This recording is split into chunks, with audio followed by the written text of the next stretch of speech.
आज हम बात करते हैं मधुमेह रोग के विषय में, या इसको शुगर कहें या डायबिटीज कहें। सबसे पहले तो आप ये जानिए कि शुगर रोग होता क्यों है।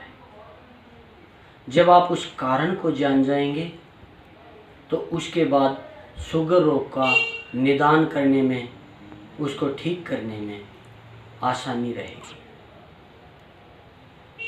हमारे पेट में एक अंग होता है जिसका नाम है पेनक्रियाज।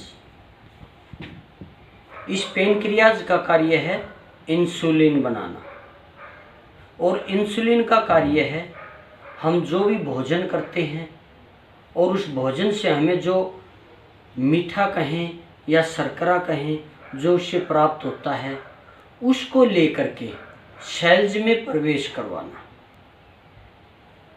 अब जब हमारा पेनक्रियाज अंग सही रूप से काम नहीं करेगा और इंसुलिन नहीं बनेगा, तो फिर हमारा जो भोजन से हमें जो मीठा या शर्करा कहें जो प्राप्त हुआ, वो हमारा वहीं का वहीं पड़ा रहेगा और शुगर का लेवल बढ़ जाएगा।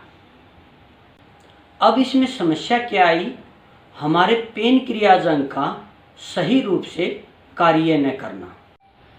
जब हमारा पेनक्रियाज अंग सही रूप से कार्य करेगा, सही रूप से इंसुलिन बनाएगा, तो हमारे शुगर का लेवल सामान्य रहेगा।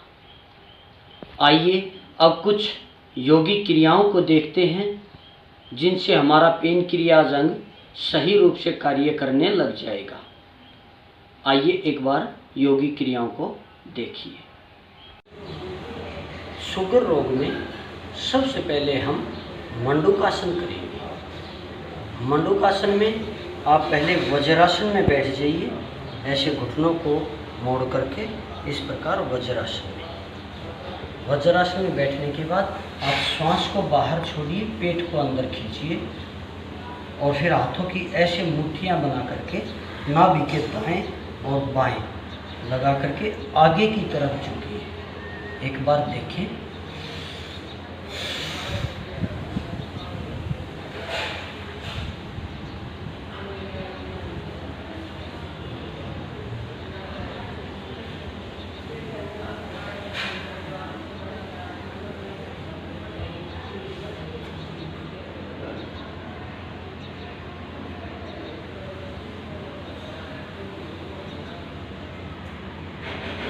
इस प्रकार यथाशक्ति झुकिए। एक बार फिर देखें।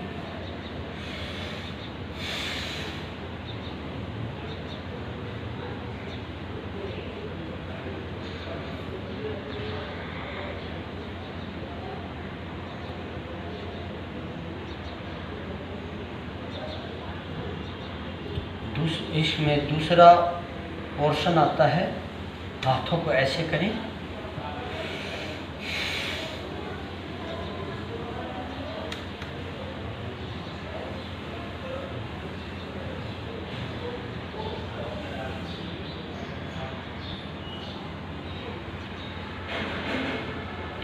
इस प्रकार नाभि पर लगाकर इसको कंटिन्यू कम से कम 10 से 20 बार करें।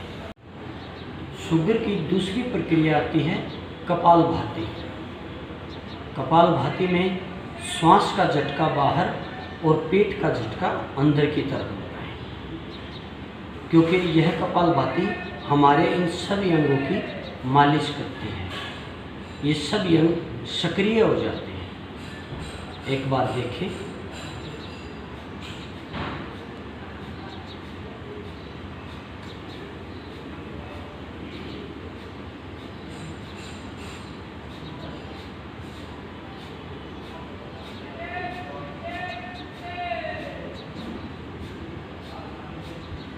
इस कपालभाति के कंटिन्यू 15 मिनट से लेकर के और आधा घंटा तक कपालभाति को नियमित करें। शुगर रोग की तीसरी प्रक्रिया है अर्ध मत्स्येंद्रासन। एक बार देखिए। अपने पैर को ऐसे यहाँ ऐसे पीछे की तरफ लगाइए और दूसरे पैर को इधर रखिए ऐसे, और इसमें हाथ से ऐसे पंजों को पकड़िए। इसका पूरा जो है आपके गुर्दों पर, आपके इन गुर्दों पर और पेनक्रियाज अंग पर इसका पूरा जो है प्रभाव रहेगा।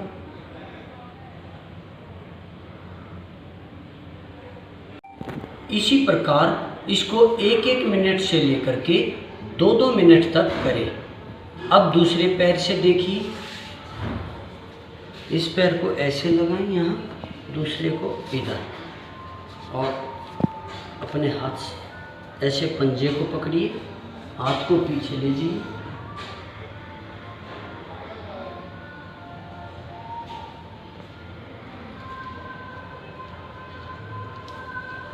प्रत्येक क्रिया को समय देना होता है।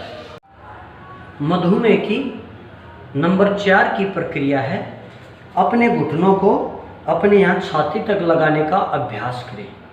देखिए, मैं एक बात को बार बार कह रहा हूँ कि आप प्रत्येक क्रिया को समय दें। जैसे अगर आपको 4 रोटी की भूख है तो 1 रोटी से काम नहीं चलेगा।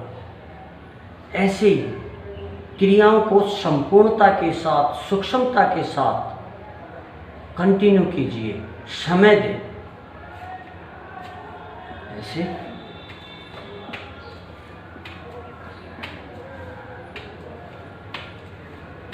या अगर आप स्पीड से भी कर सकते हैं ऐसे।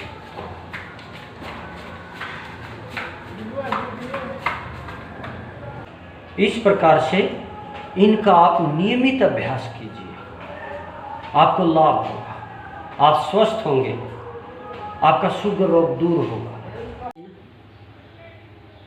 ये आपने अभी शुगर रोग के विषय में योगिक क्रियाएं देखी।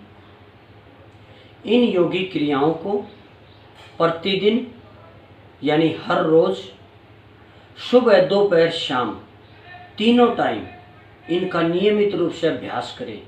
1-1 घंटा तक पूरा समय दें इन क्रियाओं को, इनका अभ्यास करें।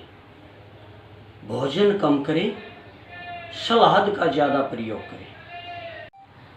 यदि आप यौगिक सूक्ष्म क्रियाओं द्वारा स्वास्थ्य लाभ चाहते हैं तो आप हमसे संपर्क कर सकते हैं।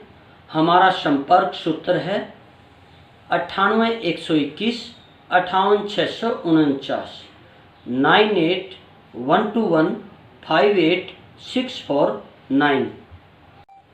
हमारे इस चैनल को लाइक करें, शेयर करें और सब्सक्राइब करें ताकि स्वास्थ्यवर्धक वीडियो आप तक समय पर पहुंच सके।